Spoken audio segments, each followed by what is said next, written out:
الرحیم ما کان محمد ابا احد من رجالکم ولکن رسول اللہ وخاتم النبیین وکان اللہ بکل شیء علیما۔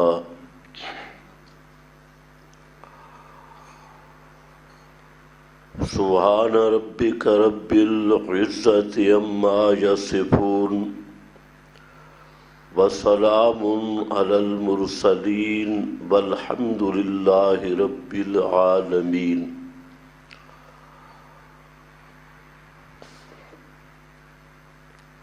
سورۃ الاحزاب اور آیت نمبر 40۔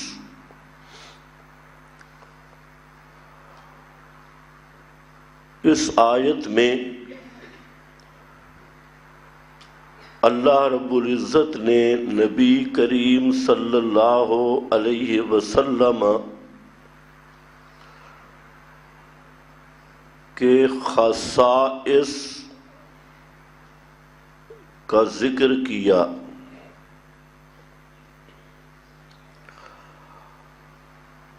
دو چیزیں ذہن میں رکھ لیں، ایک ہے فضیلت اور ایک ہے خصوصیت۔ فضائل میں شرکت اور اشتراک، اس کو صحیح کرو بھائی، شرکت اور اشتراک ہوا کرتا ہے جبکہ خصائص میں، خصوصیت میں غیر کا اشتراک اور شرکت نہیں ہوتی۔ اور یہ وہ چیز ہے جس کو نہ سمجھنے کی وجہ سے بہت لوگ ہدایت اور سیدھی راہ سے بھٹک گئے۔ فضائل میں شرکت متصور ہے، مثلا نبوت، عصمت، یہ ایک فضیلت ہے اور اس میں تمام انبیاء نفس نبوت میں برابر ہیں۔ وصف نبوت کے لحاظ سے حضرت آدم سے لے کر امام الانبیاء صلی اللہ علیہ وسلم تک جتنے پاک نفوس کو نبوت عطا کی گئی تو نفس نبوت سب کے درمیان مشترک ہے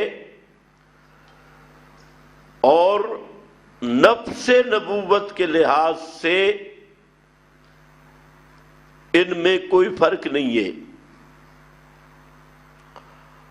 اسی طرح نبوت کے لیے عصمت ہے، معصوم ہونا، اور معصوم ہونے کا مطلب کہ پیغمبر گناہ کبیرہ اور صغیرہ سے پاک ہوتا ہے۔ گناہ جس کو شریعت میں کہتے ہیں اس سے پیغمبر معصوم ہے، یعنی کسی نبی کے قریب کوئی گناہ آ نہیں سکتا، خواہ وہ بڑا ہو یا چھوٹا۔ یار یہ کیا ہوا ہے اس کو کہ تیرے دماغ کو کچھ ہوا؟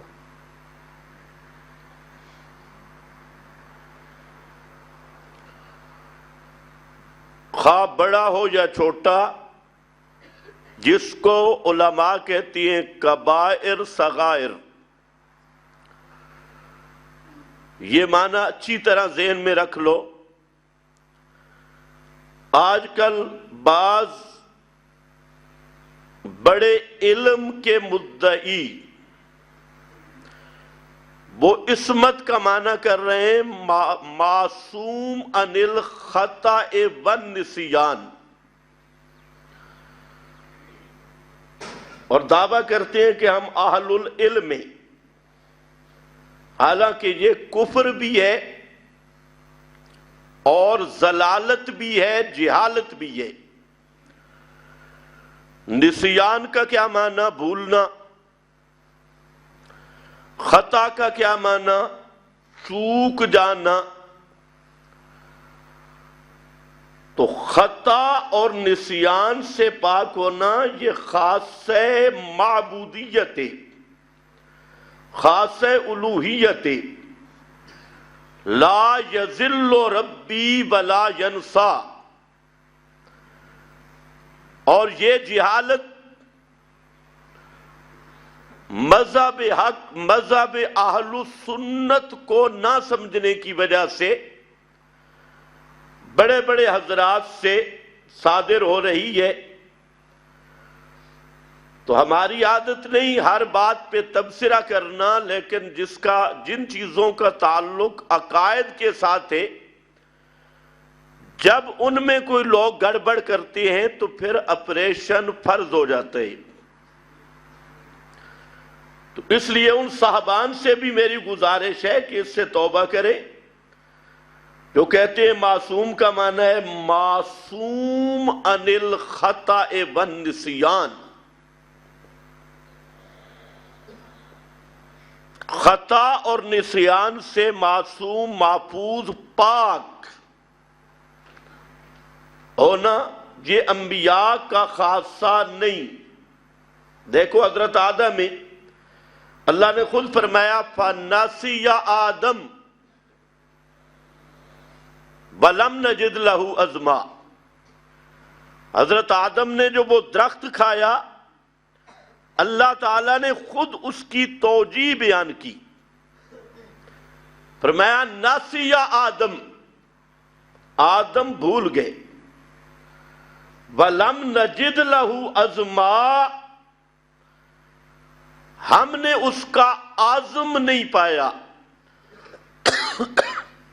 اس کا ایک مطلب پختگی نہیں پائی، اور دوسرا وہ جو بھولے جان بوجھ کے درخت نہیں کھایا، نسیہ آدم،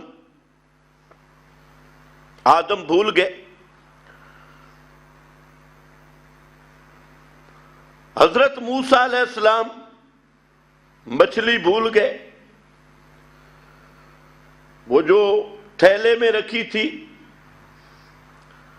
نسیا حوتہما،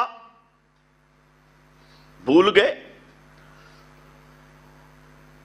نبی کریم صلی اللہ علیہ وسلم نماز پڑھاتے ہوئے آپ سے بھی نسیان ہوا، 4 کی بجائے 2 پڑھائیں۔ یہ واقعات آپ نے سنے ہوئے، تو آپ صلی اللہ علیہ وسلم بھی بھول گئے، اس لیے کہ غیب دان نہیں تھے۔ جس کو نسیان ہو وہ غیب دان نہیں ہوتا، اور جو نسیان سے پاک ہو بھولتے ہی نہ ہو تو اس کا نام ہے لا یذل ربی ولا ینسا. اور خطا اجتہادی یہ انبیاء کی عصمت کے خلاف نہیں. اجتہادی امور میں خطا کرنا ہاں یہ فرق ضرور ہے. عام مجتہد خطا کر جائے تو اس کی خطا قیامت تک بھی باقی رہ سکتی ہے. لیکن اگر پیغمبر سے اجتہادی خطا ہو جائے تو اللہ رب العزت اس کی اصلاح کر دیتی. اس کو خطا پہ باقی نہیں رکھا جاتا. جیسے قرآن پاک میں بھی اس کی متعدد مثالیں. آپ صلی اللہ علیہ وسلم نے منافقین کو اجازت دے دی. جہاد کا مقام آیا, وہ چھٹی مانگنے لگے. ہمارے گھر کے بڑے مسائل ہیں جی. آپ نے ان کو چھٹی دی. اس پر اللہ نے تنبیہ فرمائی, لما اذنت لہم, آپ نے ان کو چھٹی کیوں دی ہے؟ اصلاح بھی فرما دی. اسی طرح وہ معروف واقعہ ہے, آپ سنتے ہیں, آپ نے قسم اٹھائی آئندہ شاید نہیں کھاؤں گا. تو اللہ نے فرمایا یا ایھا النبی لما تحرم ما احل اللہ لک. اصلاح فرما دی. بدر کے قیدیوں کا معاملہ آیا, مشورہ ہوا. حضرت فاروق اعظم کا مشورہ تھا کہ ان قیدیوں کو قتل کر دیا جائے تاکہ کفر کی کمر ٹوٹ جائے. بعض صحابہ کا مشورہ تھا فدیہ لے کر چھوڑ دیا جائے. آپ نے ان کا فدیہ مقرر کیا اور انہیں رہا کیا. اس پر بھی تنبیہ آئی کہ ما کان لنبی ان یکون لہ اسرا, کہ کسی پیغمبر کے لیے یہ مناسب نہیں کہ مشرک پکڑے جائیں اور پھر ان کو ذبح نہ کرے اور چھوڑ دے. حتیٰ یسخن فی الارض, جب تک زمین کو خون آلود نہ کرے. یہ نبی کی شان نہیں. فرمایا ان کو قتل کرنا چاہیے تھا. تو الغرض خطا اور نسیان یہ انبیاء کی شان کے منافی نہیں. پہلے یہ نظریہ اہل تشیع کا تھا. وہ امام کو کہتے کہ وہ معصوم عن الخطا والنسیان, اور اس لیے کہتے کہ امام کو وہ ما کان ما یکون کا عالم مانتے. پھر اسی سے آگے رضا خانیوں میں یہ باتیں چھڑ گئی, اور اب ماشاءاللہ یہ گند عام میں بھی آنے لگا. پھر جن کو لوگ اور عوام سمجھتی ہے یہ عالم ہے. عوام کا بھی معیار یہی ہے کہ عالم ہفت اقسام ہوتا ہے. ظاہری چوپڑ چاپڑ سٹائل انداز وغیرہ تو لوگ سمجھتے ہیں یہ بڑا عالم ہے, اور وہ جو گمراہی پھیلاتا ہے تو وہ لوگوں کے عقائد میں بگاڑ کا سبب بنتا ہے. اس لیے یاد رکھو انبیاء معصوم ہیں. کس چیز سے معصوم ہیں؟ گناہوں سے معصوم ہیں. چاہے وہ کبیرہ گناہ ہو چاہے صغائر ہو. تو عصمت تمام انبیاء میں مشترک ہے. کوئی پیغمبر عصمت کے بغیر نہیں ہوتا، اور اس وصف میں، معصوم ہونے والے وصف میں، تمام انبیاء وہ برابر ہیں، حضرت آدم سے لے کے حضرت محمد مصطفیٰ صلی اللہ علیہ وسلم تک۔ ہاں درجات میں فرق اپنا اپنا ہے، لیکن نفس عصمت میں کوئی فرق نہیں۔ تو یہ کیا ہے؟ فضیلت۔ اسی طرح وہی ہے تو تمام انبیاء پر وہی آئی، فرق تفاوت درجات کا ہے، نفس وحی میں تمام انبیاء سب کے سب اس میں شریک ہیں۔ تو میں عرض یہ کر رہا تھا کہ ایک فضیلت ہے اور ایک ہے خصوصیت، جس کو کہا جاتا ہے خصائص۔ خصائص یا خصوصیت، یا علماء کی زبان میں خاصہ، وہ ہوتا ہے جس میں شرکت اور اشتراک نہ ہو۔ ایک ہستی میں ہوں، دوسروں میں نہ ہوں، اس کو کہا جاتا ہے خصوصیت یا خاصہ۔ ما یوجد فیہ ولا یوجد فی غیرہ، کہ ایک ذات میں پایا جائے دوسروں میں نہیں۔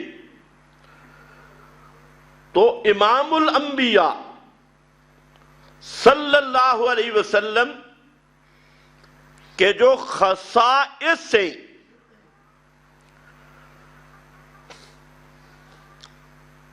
ان کی کئی قسمیں اور کئی صورتیں ہیں۔ ایک وہ خصائص ہیں جو نبی کریم صلی اللہ علیہ وسلم کی ذات کے ساتھ متعلق ہے، اور ذات کے ساتھ بھی دنیا میں آپ کو اللہ رب العزت نے ایسے خصائص سے نوازا کہ کسی دوسرے نبی کو بھی اللہ نے وہ خصوصیت عطا نہیں کی، وہ شان عطا نہیں کی۔ تو یہ آپ کے وہ خصائص ہیں جو بنسبت انبیاء کرام کے لحاظ سے آپ کو بعض وہ چیزیں اللہ نے عنایت کی جو کسی پیغمبر کو بھی وہ چیزیں عطا نہیں کی۔ دوسرا، آپ کے بہت سارے وہ خصائص ہیں جن کا تعلق ہے آخرت کے ساتھ، کہ اللہ رب العزت نے آخرت میں نبی مکرم صلی اللہ علیہ وسلم کو بعض ایسی شانیں عطا کی، خصوصیتیں عطا کی، کہ ان عظمتوں، ان شانوں میں آپ اکیلے ہیں، باقی انبیاء کی بھی شرکت نہیں ہے ان خصائص میں۔ تیسرا، بعض وہ خصائص ہیں جن کا تعلق احکام کے ساتھ ہے، کہ بعض وہ چیزیں جو نبی کریم صلی اللہ علیہ وسلم کے لیے ناجائز ہیں، امت کے لیے جائز ہے۔ مثلا صدقہ ہے، تو صدقہ کھانا پیغمبر کریم پر حرام ہے، صدقے کا مال امت پر جائز ہے۔ یہ اس کی ایک فہرست ہے۔ اور نمبر 4، بعض وہ چیزیں جو امت کے لیے جائز نہیں اور نبی کریم صلی اللہ علیہ وسلم کے لیے جائز ہے۔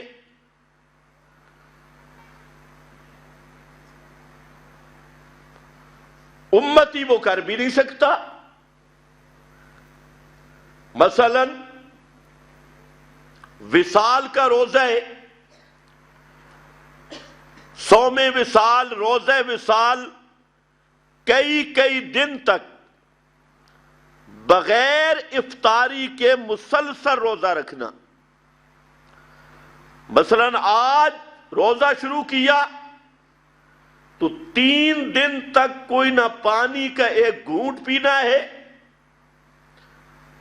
نہ کھانا ہے، تو یہ مسلسل روزہ ہے 3 دن تک۔ اس کو کہتے ہیں یوم الوصال، صوم الوصال، صوم الوصال، وصال کا روزہ۔ یہ نبی کریم صلی اللہ علیہ وسلم رکھتے تھے، امت کے لیے حرام ہے۔ آج جو صوفی صافی کہتے ہیں ہم 40 دن تک کوئی چیز کھاتے نہیں پیتے نہیں، تو امت کے حق میں یہ حرام ہے۔ آپ صلی اللہ علیہ وسلم نے جب یہ وصال کے روزے رکھے تو بعض صحابہ نے بھی شروع کیے، تو وہ تو دوسرے دن بے ہوش ہو گئے، تو آپ نے فرمایا خبردار، یہ صرف میرے لیے حکم ہے۔ ایوکم مثلی، تم میں سے کون میری شان رکھتا ہے؟ یہ میری شان نہیں۔ تو امت کے لیے یہ جائز نہیں، بات لمبی ہو جائے گی اور بیان کرنا بھی ضروری ہے۔ تو آپ کے خصائص احکام کے اعتبار سے بھی یہ آج اصل گفتگو تو یہاں جو آیت پڑھی اس پہ ہوگی، لیکن آپ کے ذاتی خصائص ذہن میں رکھنا چاہیے۔ اور مصیبت بھی یہ ہے کہ یہ اکثر مولویوں کو بھی پتہ نہیں، خطیب تو خیر اس کے لیے شرط ہے الی آخرہ، لیکن علماء کو بھی پتہ نہیں۔ جب علماء کو پتہ نہیں تو اس کا نقصان کیا ہوتا ہے؟ وہ ہر جھوٹی روایت، من گھڑت مکذوبہ، خواب، آواز آئی، آواز آئی، خواب آیا، تو وہ یہ بیان کرتے ہیں اور کوئی بری نیت سے نہیں۔ ان کا مقصد اور نیت یہ ہوتی ہے کہ ہم نبی کریم علیہ السلام کی عظمت بیان کر رہے ہیں، شان بیان کر رہے ہیں۔ حالانکہ پیغمبر کریم کی شان جو اللہ نے بیان کی ہے قرآن مقدس میں، اور جو خود پیغمبر کریم نے تحدیث بالنعمت اور تصحیح عقیدہ کے لیے خود اپنے فضائل کو بیان کیا، اپنی عظمتوں کو بیان کیا کہ مسلمانوں کا عقیدہ صحیح رہے، اور وہ صحیح احادیث سے ثابت ہے۔ تو جب صحیح احادیث موجود ہے، قرآن موجود ہے، تو پھر آپ کی شان خوابوں سے بیان کی جائے گی۔ فلانے بزرگ کو خواب آ گیا جی، تو بزرگ کھائے تھوڑا تو خواب بھی تھوڑے آئیں گے۔ اچھا، ہر فرقے کے خواب بھی رنگ برنگے ہیں۔ ہر فرقے کے پاس آپ بیٹھے، وہ بھی کہے گا مجھے خواب میں یوں فرمایا، وہ کہے مجھے خواب میں یوں فرمایا۔ ایک آدمی شاہ عبد العزیز محدث دہلوی رحمہ اللہ کے پاس آ گیا، جو ان کے فتاوی میں موجود ہے۔ اس نے کہا کہ میں نے خواب میں نبی کریم صلی اللہ علیہ وسلم کو دیکھا، اور آپ نے فرمایا کہ اثنا عشری جو شیعہ کا مذہب ہے یہ حق ہے، اس کو قبول کر۔ تم ذرا غور سے سنو، مجھے پتہ ہے میرا کلپ درمیان سے پھر کاٹیں گی، لیکن بات پوری سمجھو۔ یہ شاہ عبد العزیز محدث دہلوی کی بات کر رہا ہوں۔ ان کو ایک آدمی نے کہا کہ میں نے خواب یہ دیکھا کہ آپ صلی اللہ علیہ وسلم کو، اور فرمایا کہ یہ جو اثنا عشری مذہب ہے، اور آپ جانتے ہیں یہ اثنا عشری مذہب ہندو، سکھ، مجوسیوں سے بھی بدتر مذہب ہے۔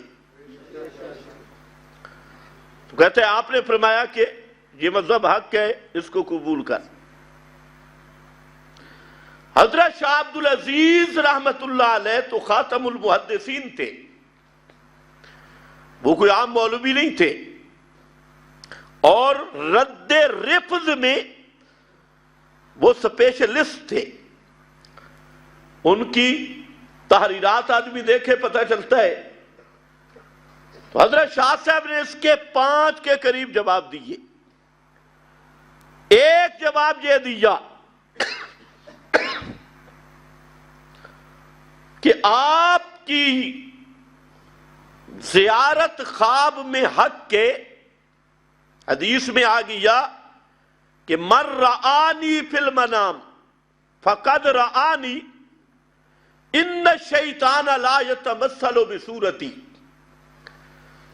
شیطان خواب میں بھی میری صورت جیسی صورت نہیں بنا سکتا۔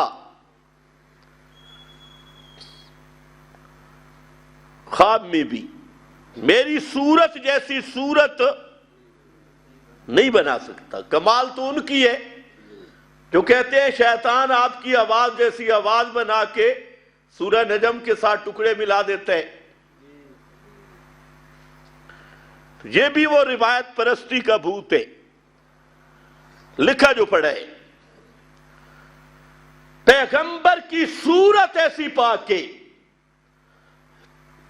کہ شیطان خواب میں بھی اس صورت کی تمثیل نہیں بن سکتا۔ فرمایا یہ ٹھیک ہے، لیکن آپ نے نبی پاک کی صورت کو دیکھا ہوا ہے؟ اس سے پوچھا۔ جب نہیں دیکھا تو شیطان دوسری صورت میں آ کر دھوکہ دے سکتا ہے۔ یہ اصل نقطے کی بات ہے، اور ذہن میں رکھ لو کہ نبی کریم علیہ السلام کی صورت تو شیطان بنا نہیں سکتا، لیکن جس آدمی نے نبی پاک علیہ السلام کو نہیں دیکھا، آپ کی وفات کے بعد پیدا ہوا یا آپ کی زندگی میں آپ کو نہیں دیکھا، اور شیطان کسی دوسری صورت میں آ کے کہے انا محمد، کہ میں محمد ہوں صلی اللہ علیہ وسلم، تو شیطان جھوٹ بول سکتا ہے کہ نہیں بول سکتا؟ جھوٹ بول سکتا ہے۔ صورت دوسری ہوگی، دھوکہ دے گا۔ تو شاہ عبد العزیز کا مقصد یہ تھا کہ یہ رسول اللہ کی زیارت نہیں ہوئی، شیطان نے تجھے دھوکہ دیا ہے دوسری صورت اختیار کر کے۔ اور آج اکثر لوگ اسی دھوکہ میں مارے جا رہے ہیں۔ وہ جو 10 دن پیٹتے ہیں ان کو بھی خواب آتی، دشمنان صحابہ اور صحابہ پر تبرہ کرتے ہیں 10 دن، رات کو سوتے ہیں، خواب ان کو بھی آتی، اور قبر پرست خواب ان کو بھی آتی، اکابر پرست خواب ان کو بھی آتی، اور مشائخ پرست ان کو تھوڑے کم آتی۔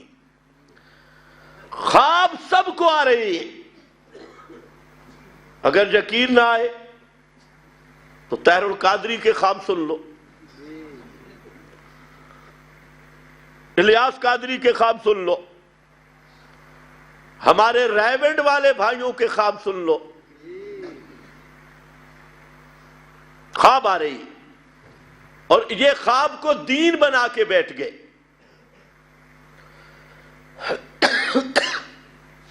تو میں عرض یہ کر رہا تھا کہ نبی کریم صلی اللہ علیہ وسلم کی عظمت اور شان، آپ کے خصائص اس لیے بیان کرنے ضروری ہے تاکہ علماء کو بھی اور عوام الناس کو بھی آپ صلی اللہ علیہ وسلم کی عظمت اور خصائص کا علم ہو، جو کتاب و سنت میں ہے، تاکہ جھوٹ سے بچے۔ اور یہ اتنی بات نہیں سمجھتے کہ پیغمبر کریم پہ جھوٹ بولنا کفر ہے۔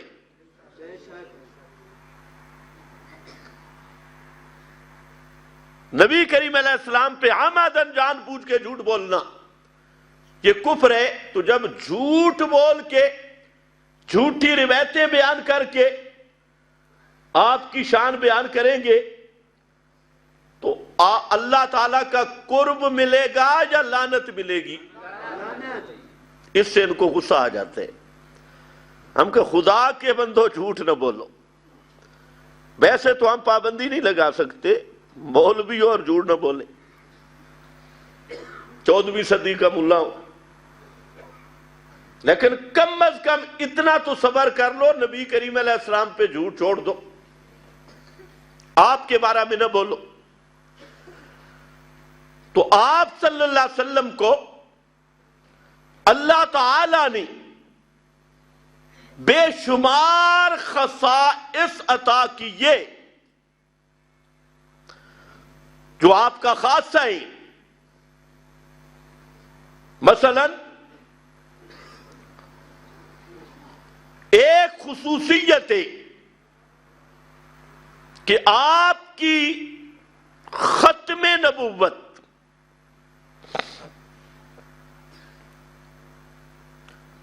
باقی سب انبیاء ہیں، لیکن خاتم الانبیاء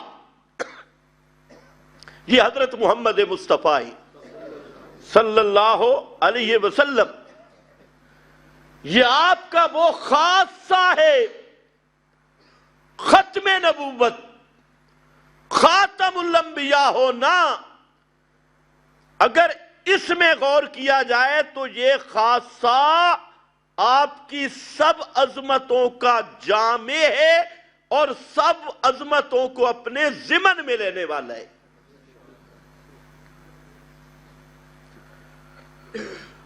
خاتم الانبیاء، یہ شان حضرت موسیٰ کی بھی نہیں۔ حضرت موسیٰ نبی اللہ ہیں لیکن خاتم الانبیاء نہیں۔ حضرت ابراہیم نبی ہیں، جد الانبیاء ہیں، لیکن خاتم الانبیاء نہیں۔ حضرت عیسیٰ نبی ہیں لیکن خاتم الانبیاء نہیں۔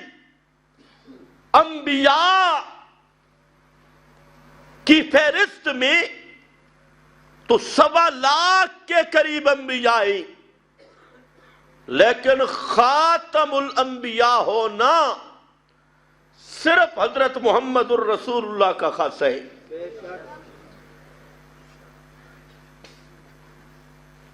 اس کو کہتے ہیں خاصہ۔ فضیلت اور ہے، خصائص اور ہے۔ یہ ایک مثال دے رہا ہوں۔ ختم نبوت کی جب بات آتی ہے تو اس کا معنی بھی سمجھا کرو۔ ختم نبوت کا معنی کیا ہے؟ ایک پھر خطیبوں نے بگاڑ دیا، جس سے بگاڑ پیدا ہوا۔ انہوں نے کہا آپ کے بعد کوئی نبی نہیں آ سکتا۔ آپ نے بھی یہی سنا ہوا ہے۔ اب یہ جب کچا معنی کیا تو اسی پر سوال ہوگا کہ حضرت عیسیٰ آئیں گے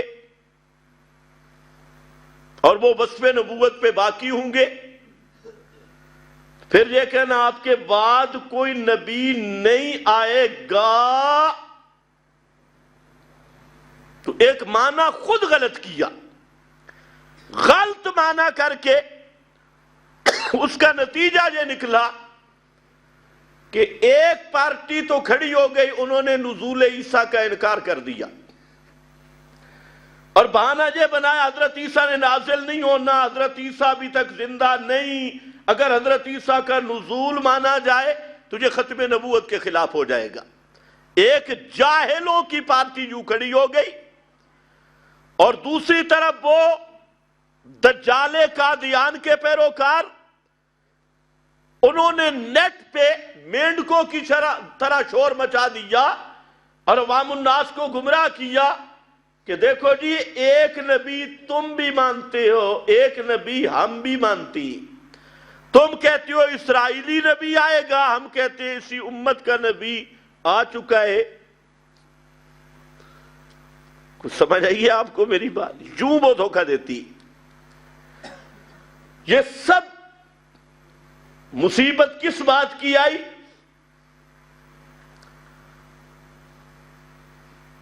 کہ ختم نبوت کا معنی بتایا ہی نہیں گیا، اتنا بتایا گیا خاتم الانبیاء، لیکن مطلب کیا ہے؟ تو یاد رکھو خاتم الانبیاء خاتم النبیین کا مطلب ہے آخر من نبیا لا یتنبأ بعدہ احد، وہ ہستی جس کو نبوت ملنے کے بعد کوئی نیا نبی بن نہیں سکتا۔ آخر من نبیا، جس کو سب سے آخر میں نبوت دی گئی، اور لا یتنبأ احد بعدہ، جس کو نبوت ملی اس کے بعد کوئی نیا نبی نہیں بن سکتا۔ یہ ہے خاتم الانبیاء کا معنی۔ حضرت عیسیٰ علیہ السلام کو نبوت پہلے ملی جب بعد میں پہلے ملی، وہ کیسے ختم نبوت کے خلاف ہوگا معنی؟ اور جو دجال قادیانی کو نبی مانتے ہیں، قادیانی نبی پاک سے پہلے پیدا ہوا یا بعد میں؟ تو ان کو نبوت بھی وہ مانتے ہیں بعد میں۔ جب بعد میں نبوت مانی تو یہ ختم نبوت کا انکار ہے۔ نزول عیسیٰ ختم نبوت کا انکار نہیں، بلکہ نزول عیسیٰ ختم نبوت کا مؤکد ہے۔ مؤکد اس طرح کہ اگر نبی کریم صلی اللہ علیہ وسلم کے بعد اجرائے نبوت ہوتا اور کسی کو نبوت دی جا سکتی ہوتی تو سابقہ نبی کو آسمان سے نہ اتارا جاتا، اس امت میں نبی پیدا کیا جاتا۔ حضرت عیسیٰ کا دوبارہ دنیا میں آنا یہ آپ کی ختم نبوت کو اور مضبوط کر رہا ہے۔ بات تو سمجھنے کی ہے۔ ایک بات، دوسری بات یہ ذہن میں رکھ لے کہ ختم نبوت تین طرح ہے، اور شاید یہی وجہ ہے کہ سورۃ الاحزاب آیت نمبر 40 خاتم النبیین، اس میں قراتیں بھی تین ہیں اور ختم نبوت بھی تین طرح ہے۔ وہ کیا؟ نمبر ایک، ختم نبوت زمانی، یعنی نبی کریم صلی اللہ علیہ وسلم کو جب نبوت مل گئی قیامت تک کے لیے آپ خاتم الانبیاء ہیں زمان کے لحاظ سے۔ کسی زمانے میں کوئی نیا نبی نہیں بن سکتا، اس کو کہتے ہیں خاتمیت زمانی۔ اور دوسرا خاتمیت مکانی، آپ مکہ میں پیدا ہوئے، عرب میں نبوت کا اعلان کیا، لیکن آپ کی نبوت صرف مکہ والوں کے لیے نہیں، صرف جزیرۃ العرب کے لیے نہیں، بعض یہودیوں کے فرقوں نے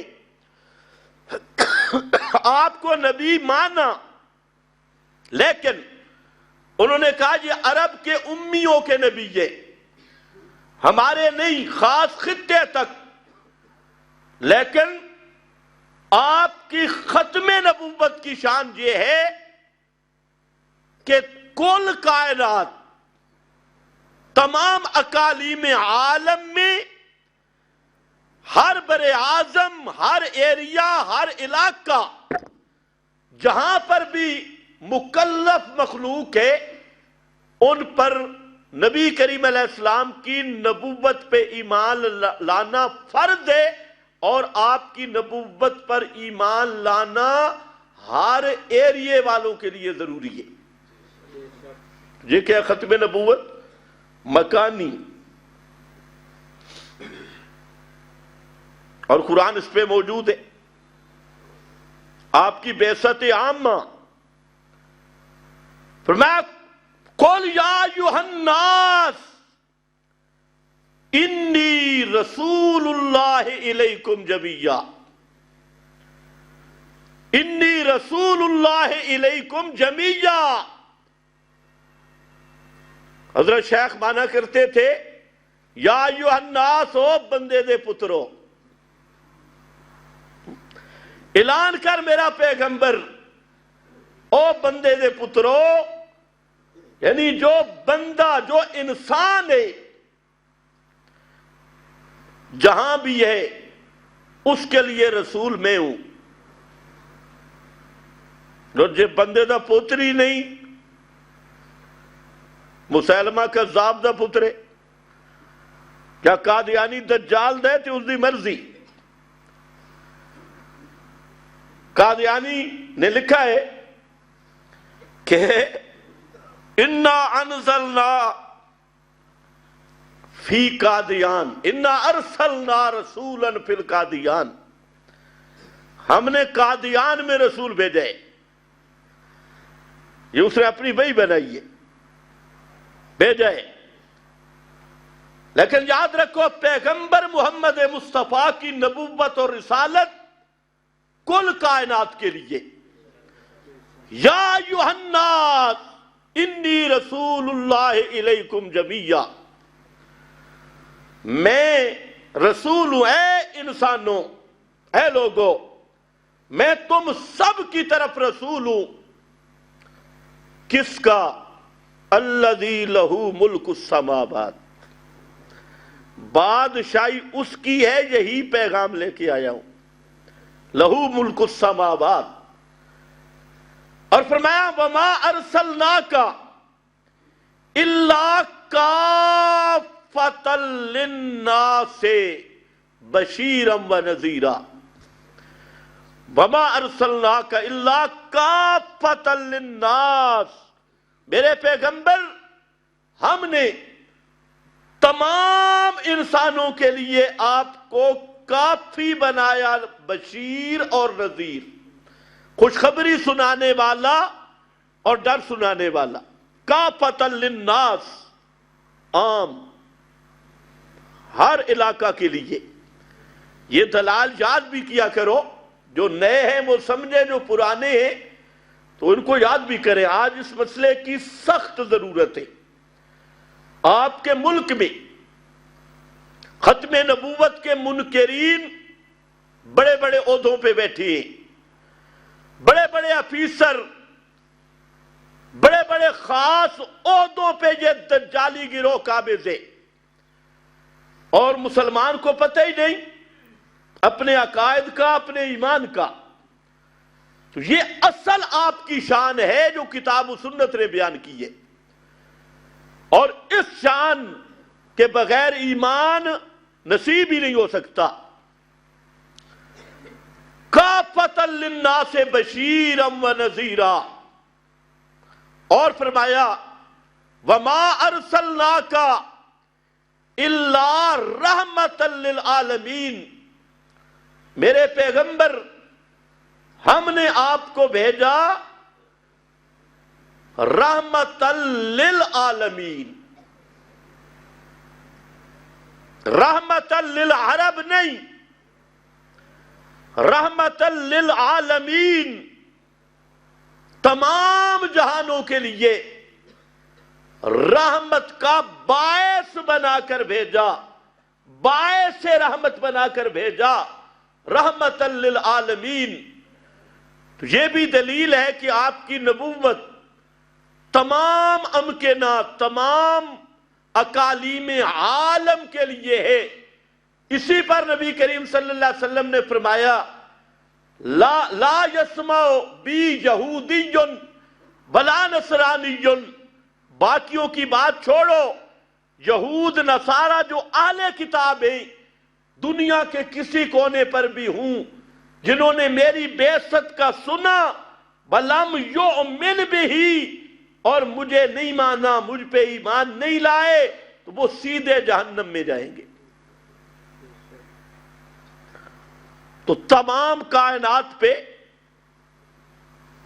ہر بر اعظم، ہر خطہ، ہر ایریا کے لیے آپ کو نبوت عطا کی گئی، اور مطلب ہے کہ تمام کل کائنات کو آپ پر ایمان لانا واجب ہے۔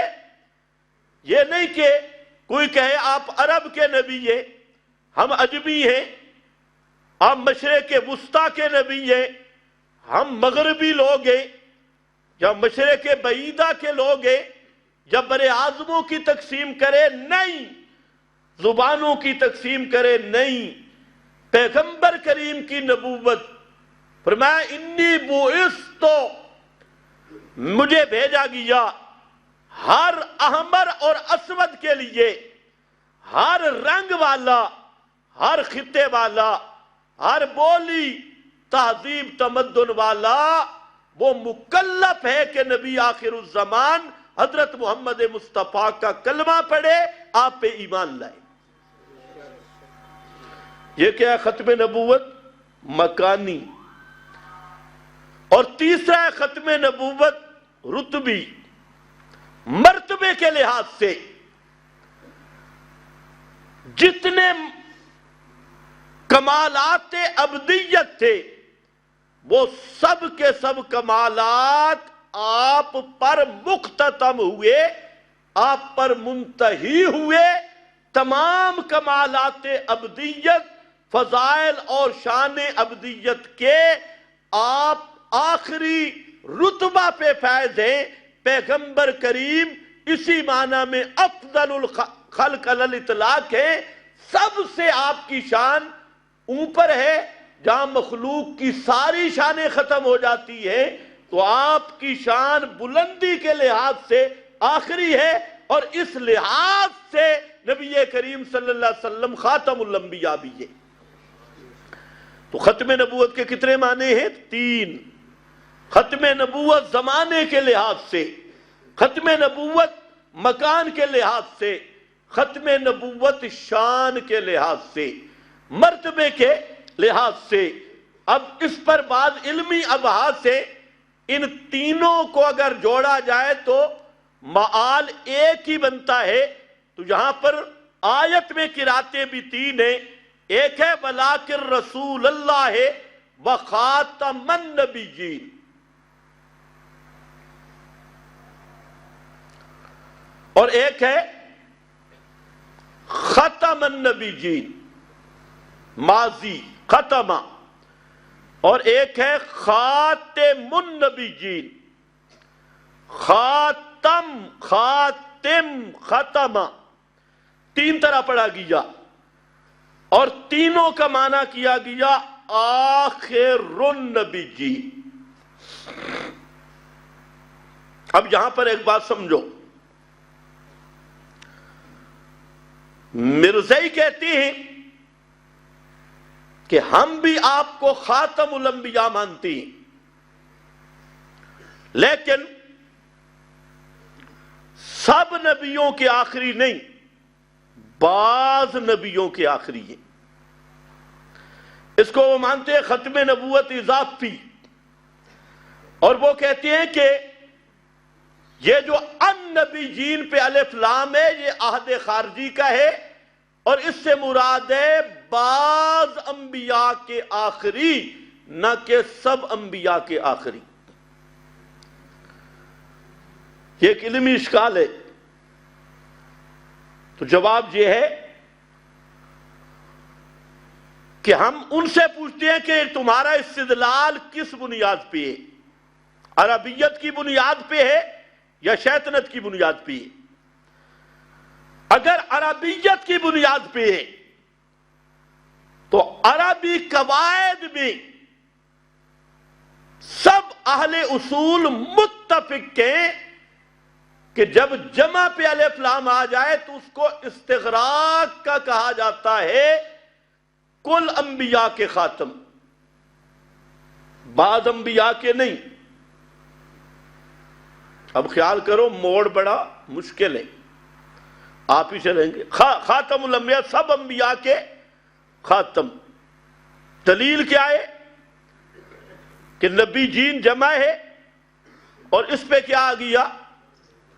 الف لام، جمع معرف باللام۔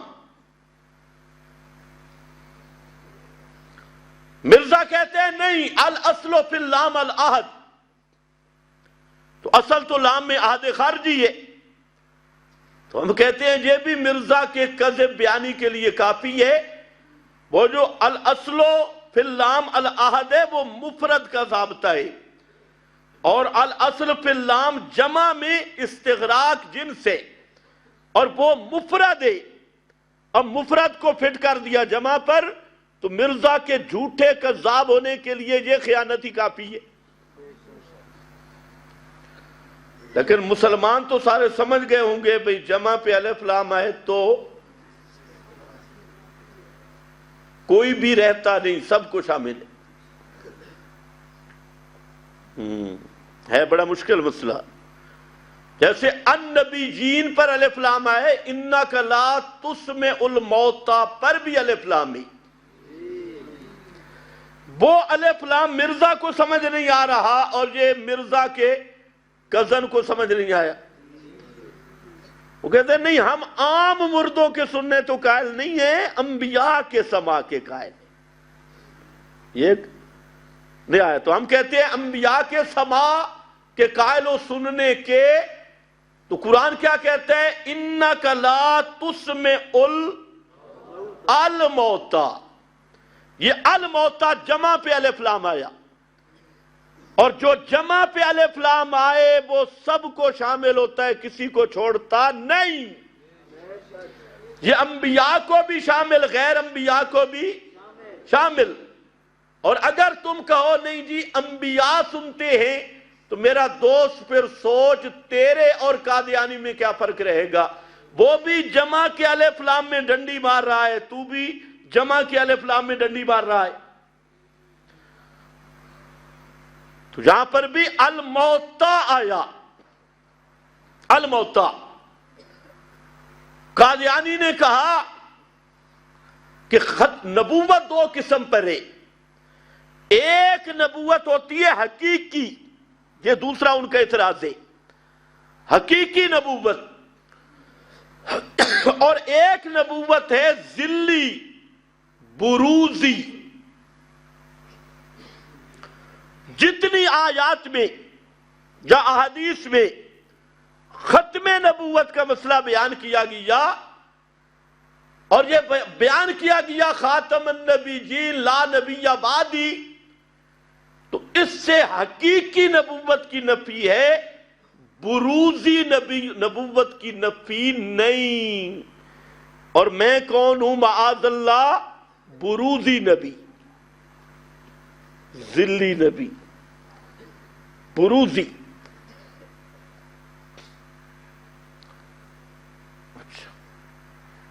جیسے یہ ہماری للڑ برادری کہتی ہے، جتنے بھی بدعتی ہوتے ہیں سب کا طریقہ استدلال ایک ہوتا ہے. اب اس نے جہاں دو قسمیں، ایک جناب حقیقی نبوت ہے، تو لا نبی بعدی سے یہی مراد ہے، اور ہم تو بروزی کے قائل ہیں، ذلی کے قائل ہیں. اسی طرح ہمارے للڑ جب آپ آیتیں پیش کرتے ہیں اِنَّكَ لَا تُسْمِعُ الْمَوْتَىٰ، تو آگے سے کیا کہتے ہیں؟ جہاں تو نفی اسما کی ہے اور ہم تو سما کے قائل ہیں. بالکل قادیانیوں والا طریقہ کہ بھائی نہیں سنا سکتے، نہ سنانے کی نفی ہے، سننے کی نفی تو نہیں ہے. اگر آپ غور کریں گے طریقہ واردات ایک ہے جیسے انہوں نے کیا. اسی طرح قبر پرست وہ کہتے ہیں تم جو ایتے پڑھتے ہو کُلَّا یَعْلَمُ مَنْ فِي السَّمَاوَاتِ کُلَّا أَقُولُ لَكُمْ عِنْدِي خَزَائِنُ اللَّهِ وَلَا أَعْلَمُ الْغَيْبَ، یہ جو علم غیب کی ایتے پڑھتے ہو یہ ذاتی علم غیب کی نفی ہے، اور ہم تو عطائی علم غیب کے قائل ہیں. تو بعین ہی یہی طریقہ واردات ان اہل بدعت کا ہے. تو اب جو جواب مرزا قادیانی کو ہم دیتی ہیں تو ان قادیانی کے متاثرین کو بھی وہی جواب ہے، اور ان کے پاس اس کا کوئی جواب نہیں. جب بھی آدمی خود استدلال میں غلطی کرتا ہے تو یہ بنیاد ہوتی ہے پھسلنے کی. اور انہوں نے کیا کہا؟ اِنَّكَ لَا تُسْمِعُ الْمَوْتَىٰ میں کیا نفی ہے جی؟ سنا نہیں سکتا. ویسے سنتے ہیں. بہت اچھا، کیسی بہترین بات ہے. اور اس کو کہتے ہیں بھائی تم جو ایتے پڑھتے ہو، ایک مولوی صاحب کہہ رہا کوئی ایک آیت پڑھو جس میں ہو مردے سنتے نہیں. میں نے کہا وہ بھی ہم پڑھ دیں گے لیکن تو نے کوئی نہیں مانی. تیرا کھاتا وہی ہے ابو جہل والا، جی چاند دو ٹکڑے ہو تو میں مان لوں گا. آپ نے دعا کی چاند دو ٹکڑے ہوا، اس نے کہا اچھا اس کا جادو تو اوپر بھی چل گیا. ضدی کام آنے. تو میں نے کہا یہی آئے ذرا آگے بھی پڑھ اِنَّكَ لَا تُسْمِعُ الْمَوْتَىٰ آگے وَلَا تُسْمِعُ الصُّمَّ إِذَا وَلَّوْا مُدْبِرِينَ. اب میں معنی کر رہا ہوں ذرا غور کرنا. پہلے معنی کر رہا ہوں للڑ کمپنی کا. بے شک آپ مردوں کو سنا نہیں سکتے، ویسے مردے سنتے ہیں. آگے وَلَا تُسْمِعُ الصُّمَّ، آپ بہروں کو سنا نہیں سکتے، ویسے بہرے سنتے ہیں. ٹھیک ہے نا معنی؟ کیسا معنی ہے؟ زبردست. اِنَّكَ لَا تُسْمِعُ الْمَوْتَىٰ، مردوں کو سنا نہیں سکتے اس لیے کہ مردے سنتے ہیں. بہترین معنی ہے.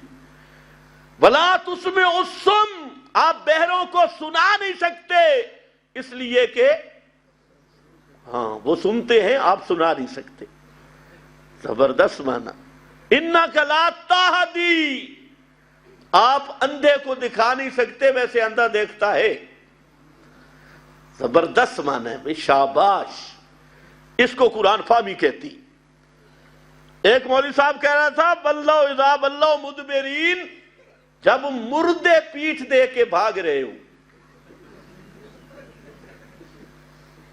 امانت بھی دیکھے اور ہے بھی شیخ الحدیث، اس کی ریکارڈ موجود ہے. کہتے ہیں مردے پیٹھ دے کے بھاگ رہے ہو. اذا بلو مدبرین کو وہ سم کے ساتھ نہیں لگا رہا، وہ موتا کے ساتھ لگا رہا ہے. ایسا جاہل بالقرآن ہے. تو اب سنو اِنَّكَ لَا تُسْمِعُ الْمَوْتَىٰ. سبحان اللہ. قرآن ہے، ہلنے نہیں دیتا. یا مشتق پہ حکم لگایا الموتیٰ. آپ مردوں کو سنا نہیں سکتے اس لیے کہ وہ سننے کی اہلیت ہی نہیں رکھتے. قابلیت بھی نہیں رکھتے. کیوں؟ الموتا مشتق پہ حکم لگے، مادہ اشتقاق اس کی علت ہوتا ہے اس لیے کہ وہ مردے ہیں. سنتے نہیں اس لیے کہ وہ مردے ہیں. نہ سننا اس کی علت موت ہے، اس لیے نہیں سنتے کہ وہ مردے ہیں. بھلا تسمع الصم، آپ بہروں کو سنا نہیں سکتے اس لیے کہ ان میں سننے کی صلاحیت نہیں ہے، اس لیے کہ وہ بہرے ہیں، وہ سننے کے اہل نہیں. آپ اندھوں کو دکھا نہیں سکتے اس لیے کہ وہ اندھے ہیں، اور اندھا دیکھتا. اس میں بھی کوئی رولا ہے؟ کہتے کتنا زور لگائے تو جی اسماع کی نفی ہے، سما کی نفی نہیں. تو میں نے کہا ان تدعوہم لا یسمعوا دعاکم میں کس کی نفی ہے؟ ان تدعوہم لا یسمعوا دعاکم، اگر تم پکارو وہ تمہاری پکاریں نہیں سنتے. تو یہاں پر اسماع کہاں گیا؟ نہیں، دھوکہ دیکھے لوگ کیسے کیسے دھوکے دیتی. وَهُمْ عَنْ دُعَائِهِمْ غَافِلُونَ إِن كُنَّا عَنْ عِبَادَتِكُمْ لَغَافِلِينَ قَالُوا لَا عِلْمَ لَنَا. یہاں پر اسماع کدھر گیا؟ یہاں تو اسماع سما کی بات ہی نہیں. خیر، طریقہ واردات وہی، وہ بھی کہتے ہیں. تو ہمارا جواب یہ ہے کہ خاتم النبیین یہ ہے مطلق، اور المطلق یجری علی اطلاقی. پہلی تو جو تم نے قسمیں بنائی یہ ہیں نہیں کہ نبوت حقیقی تے بروزی. نبوت ہوتی حقیقی ہے، کوئی بروزی شروزی نہیں. پھر یہ بھی ہم نے کہا جی نبوت بروزی کیا ہے؟ کہتے ہیں کہ جو نبی کریم علیہ السلام کی کامل اتباع میں نبوت کا مقام ملتا ہے. بہت اچھا. آپ کی اتباع کرتے کرتے کرتے کرتے کرتے اس مقام تک آدمی پہنچ جاتا ہے. یہ قادیانی کی بات کر رہا ہوں. وہ کہتے ہیں اس مقام تک آدمی پہنچ جاتا ہے کہ جس طرح کسی چیز کا سایہ اور عکس ہوتا ہے تو اسی طرح وہ نبوت کا سایہ اور عکس بن جاتا ہے. اور میں نے آپ کی ایسی اتباع کی ہے کہ آپ کا عکس وہ میرے اندر حلول کر کے آئے. اس لیے اس نے کہا انا محمد، میں محمد ہوں، میں احمد ہوں، میں عیسیٰ ہوں. یہ ہے وہ بروز. تو ہم نے کہا اگر بالفرض یہی بات مانے، ایک تو ہے تیری شخصیت، اور دنیا کا کوئی مرزائی یاد رکھو یہ زہر کا پیالہ پینا اپنے لیے سعادت سمجھے گا، لیکن مرزا قادیانی کی سیرت پہ گفتگو کرنے کے لیے تیار نہیں ہوگا، کیونکہ وہ سیرت ہی ایسی گندی ہے. کوئی قادیانی نہیں ہوگا. اور مرزا کو تو انسان ثابت نہیں کر سکتے. کئی مقام پہ ہم نے کہا کہ ہم نے جس کو خاتم الانبیاء مانا، دنیا کا کوئی سکھ، کوئی یہودی، عیسائی، کوئی باطل مذہب وہ جرات کرے اور اس ہستی پر ایک داغ بھی ثابت کرے، ایک داغ بھی ثابت کرے، قیامت آ جائے گی، کبھی ایک داغ بھی ثابت ہو سکتا نہیں. اپنے نبی کی سیرت کے دفاع میں ہم مدعی بنتے ہیں کہ ہم نے حضرت محمد مصطفیٰ کو خاتم الانبیاء مانا، اور ہمارا دعویٰ 14 100 سال سے زائد عرصہ گزر گیا، تمام اقوام عالم کے سامنے یہ چیلنج اب تک باقی ہے جو آپ نے کیا تھا صفا کی پہاڑی پر، اور حل وجدتمونی صادقا او کذبا، وہ آج بھی چیلنج باقی ہے کہ پوری دنیا مل کر حضرت محمد مصطفیٰ صلی اللہ علیہ وسلم کی پاکیزہ سیرت پر کوئی ایک بھی داغ نہ دکھا سکی، نہ قیامت تک دکھا سکتی ہے۔ نعرہ تکبیر، عظمت محمد مصطفیٰ، شان محمد مصطفیٰ۔ بھائی نعرے نہ لگایا کرو، نعروں سے تو آپ منع کر کر تھک گئے، انہی نعروں نے مولویوں کو خراب کر دیا۔ نعرے نہ بناؤ، نہ لگاؤ، بات سمجھو۔ اور دنیا میں کسی قادیانی، چاہے نیٹ پہ بیٹھے ہیں چینل بنا کے، چاہے اپنی آڈیاں، چاہے اپنے آپ کو مربی، جہاں چنیوٹ کے ربوے سے لے کر قادیان کے گٹر تک کسی بھی گندگی کے کیڑے میں یہ جرت نہیں کہ وہ جس کو نبی مانتا ہے مرزا کو صرف 5 منٹ مرزا کی سیرت پہ گفتگو کر سکے۔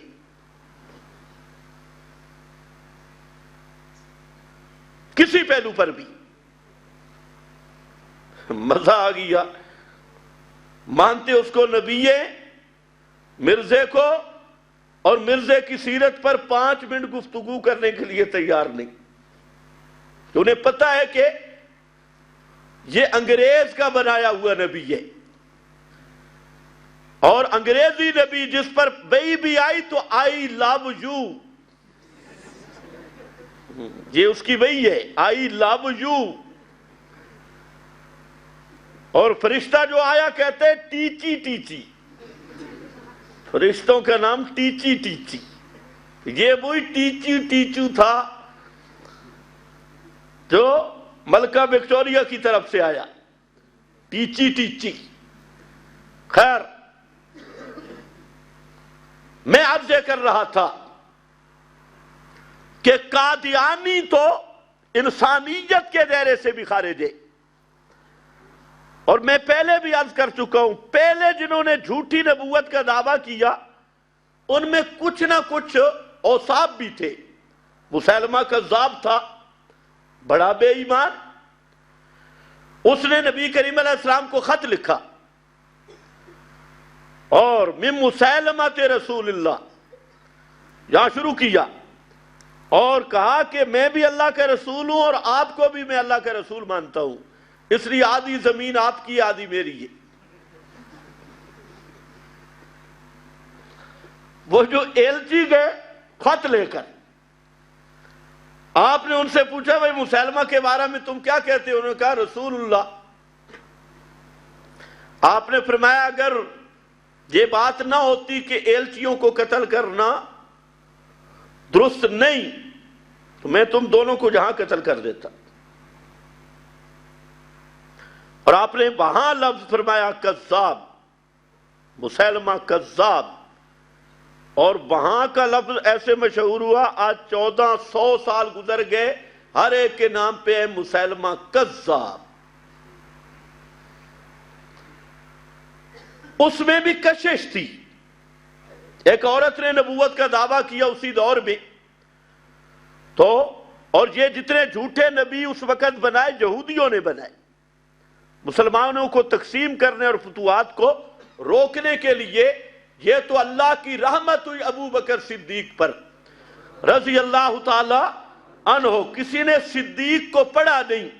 خدا کی قسم جو صدیق کا زمانہ تھا اس میں صدیق کے علاوہ کوئی خلیفہ بننے کے اہل ہی نہیں تھا اس دور کے مطابق، نفس عالیت کی بات نہیں، اس دور کو سنبھالنے کے لیے وہ ابو بکر صدیق ہی تھے۔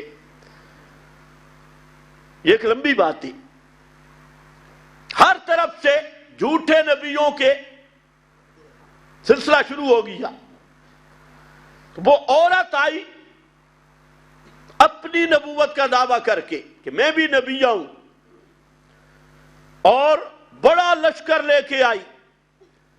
تو اسی اپنے صحابیوں نے مشورہ دیا جو اس کے ساتھ پھر رہے تھے، انہوں نے مشورہ دیا کہ پہلے مسیلمہ کذاب سے لڑائی کی جائے، پھر مسلمانوں سے.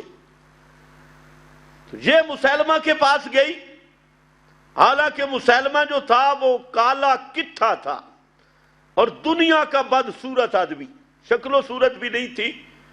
لیکن اس نے جب دو نظروں میں اس کو دیکھا تو وہ مذاکرات کے لیے آئی تھی، رات وہاں رہی، تو رات کو مسیلمہ کی بیوی بن گئی. خامد بھی نبی، بیوی بھی نبی. کچھ دن رہی، آگے مہم ختم ہو گئی. کچھ دن رہی، پھر بھاگ گئی مسیلمہ سے. پھر مورخین نے لکھا ہے وہ مسلمان ہو گئی تھی اور توبہ طیب ہو گئی تھی. اسے پتہ چل گیا کہ سچے نبی ایک ہی ہے، محمد مصطفیٰ جو خاتم الانبیاء ہے.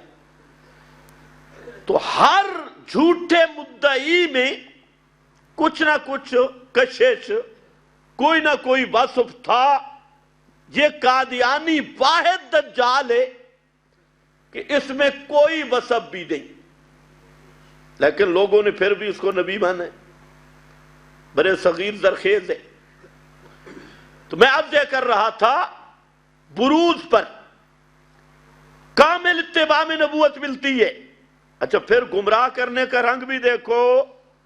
یہ جملہ توجہ سے سننا. کہتے ہیں نبی پاک علیہ السلام کی وہ شان ہے، وہ شان ہے، وہ شان ہے، وہ کمال ہے کہ آپ کی کامل اتباع نبی گر ہے. اب یہ شان بیان کی یا توہین کی؟ یہ جملہ ذرا غور سے سننا. کہتے ہیں نبی کریم علیہ السلام کی اتنی بلند شان، اتنی عظمت ہے کہ آپ کی کامل اتباع سے نبوت ملتی ہے. اس جملے کو ذرا سوچو، یہ آپ کی شان بیان کر رہا ہے. جی میں کہتا ہوں خدا کی قسم، یہ جملہ تمہیں سمجھ آ جائے نا، کبھی گمراہ نہ ہو. اب یہ بظاہر تو آپ کی عظمت بیان کر رہا ہے کہ آپ کی عظمت اتنی بلند ہے، اور پھر وہ کہتے ہیں دیکھو جی مسلمان کہتے ہیں نبی کریم علیہ السلام کی اتباع کرنے سے ولایت ملتی ہے، اور مرزا کہتے ہیں امام الانبیاء کی اتباع سے نبوت ملتی ہے. تو مرزا نبی کی شان زیادہ مانتا ہے یا مسلمان؟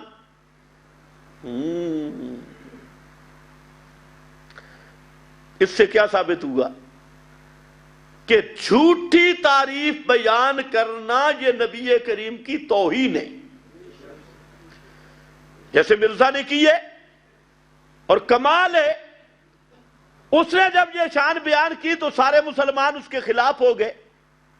آگے انہوں نے کہا یہ گستاخ رسول ہے، انہیں عظمت رسول کا پتہ ہی نہیں.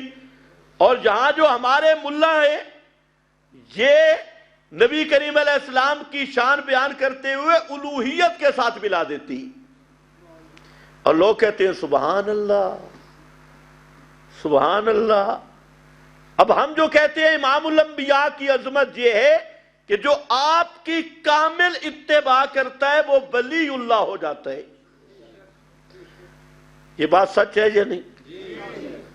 اچھا، وہ کہتے ہیں وہ کیا بن جاتا ہے؟ نبی اللہ. نبی اللہ ہم کہتے ہیں وہ کیا بنتا ہے؟ ولی اللہ. تو کیا ہم نے آپ کی شان گھٹا دی؟ معاذ اللہ. مرزا تو یہی کہے گا یہ نبی پاک کی شان گھٹاتی. میں کہتا ہوں آپ کی اتباع کرنے سے نبی بنتے ہیں، یہ کہتے ہیں ولی بنتے ہیں. تو بڑی شان تو میں مانتا ہوں.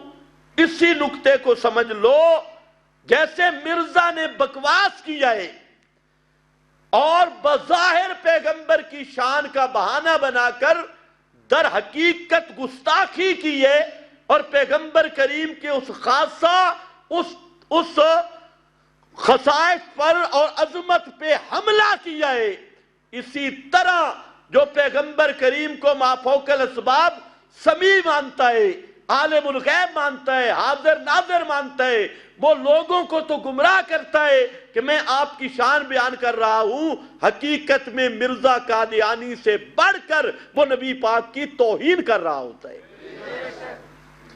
شان وہی ہے جو کتاب و سنت نے بیان کی۔ ایک آدمی اکڑا ہوا تھا، اس نے کہا نبی کریم علیہ السلام کا والد نہیں تھا، اور دوسرے نے کہا بندے دا بچہ بن، آپ کے والد کا نام عبداللہ ہے، اور میں نہیں مانتا۔ کیوں نہیں مانتا؟ کہتے ہیں دیکھو حضرت عیسیٰ کی ماں نہیں تھی، ہاں حضرت عیسیٰ کا باپ نہیں تھا، حضرت عیسیٰ کا باپ نہیں تھا، تو اگر نبی پاک کا باپ ہو تو پھر حضرت عیسیٰ کی شان بڑھ جائے گی۔ اس لیے نبی پاک علیہ السلام استدلال دیکھو، پوچھ رہا حضرت عیسیٰ کی شان زیادہ ہے یا امام الانبیاء کی؟ انہوں نے کہا امام الانبیاء کی۔ اچھا، اس نے کہا پھر حضرت عیسیٰ کا باپ نہیں ہے، تو آپ کا اگر باپ مانے تو پھر حضرت عیسیٰ کی شان بڑھ جائے گی۔ تمہیں ایسے استدلال سمجھائی جاتی ہے، حالانکہ اس کا تعلق کس کے ساتھ ہوتا ہے؟ نص کے ساتھ۔ توجہ ہے نا؟ حضرت شیخ القرآن رحمت اللہ علیہ کو کسی نے کہا کہ حضرت مریم عیسیٰ کی ماں پر تہمت لگی، خرق عادت طور پہ اللہ نے صفائی پیش کی، تو نبی پاک کی والدہ کا تذکرہ کہاں ہے؟ حضرت عیسیٰ کی والدہ کا تذکرہ قرآن نے کیا ہے، اور حضرت محمد مصطفیٰ کی والدہ کا تذکرہ کہاں ہے؟ تو شیخ نے جواب دیا عیسیٰ کی ماں پہ تہمت لگی، اس لیے قرآن نے ذکر کر کے اس کی صفائی دی، اور محمد کی ماں ایسی پاک تھی کہ اس پر تہمت لگانے کی کسی کو جرات ہی نہیں ہوئی۔ صلی اللہ علیہ وسلم۔ سمجھ گئے نہیں سمجھ گئے؟ آؤ واپس۔ بروزی جی اتباع، ہم کہتے ہیں جی اگر یہی بات ہے تو 14 صدیاں گزر گئیں، کامل اتباع مرزا قادیانی کو نصیب ہوئی۔ اگر کامل اتباع سے نبوت ملتی ہوتی تو ابو بکر صدیق کو ملتی، عمر عثمان علی معاویہ کو ملتی، جو ایسے کامل متبع تھے۔ سبحان اللہ۔ حضرت معاویہ کا رومیوں کے ساتھ معاہدہ تھا، یہ جملہ سننا، بالکل مختصر کر رہا ہوں۔ معاہدہ تھا ایک وقت تک جنگ نہیں ہوگی۔ حضرت معاویہ نے اپنی افواج سرحد کے قریب رکھی، اور جو تاریخ تھی معاہدہ کی وہ معاہدہ ختم ہوا تو فوراً چڑھائی کر دی، اور کئی سینکڑوں کلومیٹر تک علاقہ یکدم فتح کر لیا۔ اب آپ جانتے ہیں کہ فتوحات کتنی مشکل ہوتی ہے، سخت دشمن سے مقابلہ تھا۔ جب آگے نکل گئے تو پیچھے سے ایک آدمی گھوڑے پہ آیا، اس نے کہا وفا لا غدر، کہ وفاداری کرنی چاہیے، دھوکہ نہیں کرنا چاہیے۔